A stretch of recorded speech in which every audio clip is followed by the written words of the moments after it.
Each day, 25% of South Africans face hunger. The number of children with severe stunting due to malnutrition has increased in the past few years. Yet the international group Oxfam says the problem is absent from public debate in a country that is self-sufficient in food production.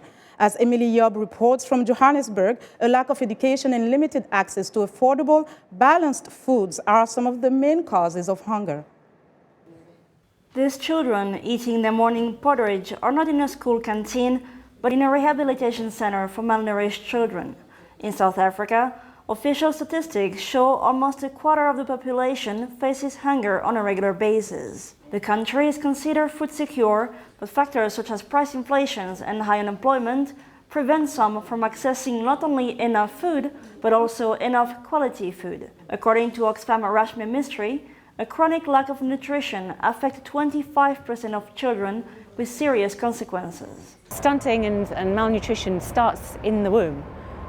So when mothers don't have enough to eat or don't have the right type of food to eat, then it impacts on the fetus and it starts from there. So if you've got a few rands to spend on food, you're going to buy something that fills you up. And that's usually starches, potatoes or rice or a mealie meal. They'll fill you up. But those foods have very, very little nutrition. In the past 6 years, the cost for a basic food basket here increased by more than 40%. To help people be able to afford healthy food, the NGO African Children Feeding Scheme, or ACFS, is teaching adults how to grow their own food.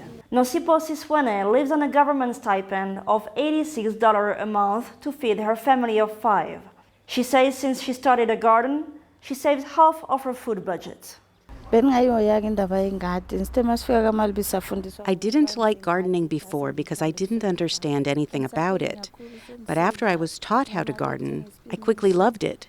I'm saving money because I don't have to buy all these veggies anymore.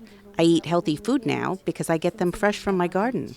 Education on what constitutes a balanced diet is another tool in combating hunger here. We have 3 kinds of food. We have the carbohydrates, we have the proteins, and we have the vitamins. This ACFS staffer is training women on not only what to grow, but what to eat. Many in the class say they have gained a lot of valuable information. The nutrition classes taught me that we mustn't give children junk food or takeaway or porridge at every meal. We have to do a proper balanced diet for the child so he's able to do well at school. ACFS has been operating here for more than 60 years and provides support to hundreds of families every day. Executive Director Pindele Shalele says the need for its services has not decreased, but donations have. The need is huge. It's not decreasing, it's huge. We're still proceeding as we use, but in future, if things they don't become better, we'll have to scale it down. In its recent report, Oxfam recommends South Africa's government introduce a National Food Act in order to eradicate hunger and malnutrition.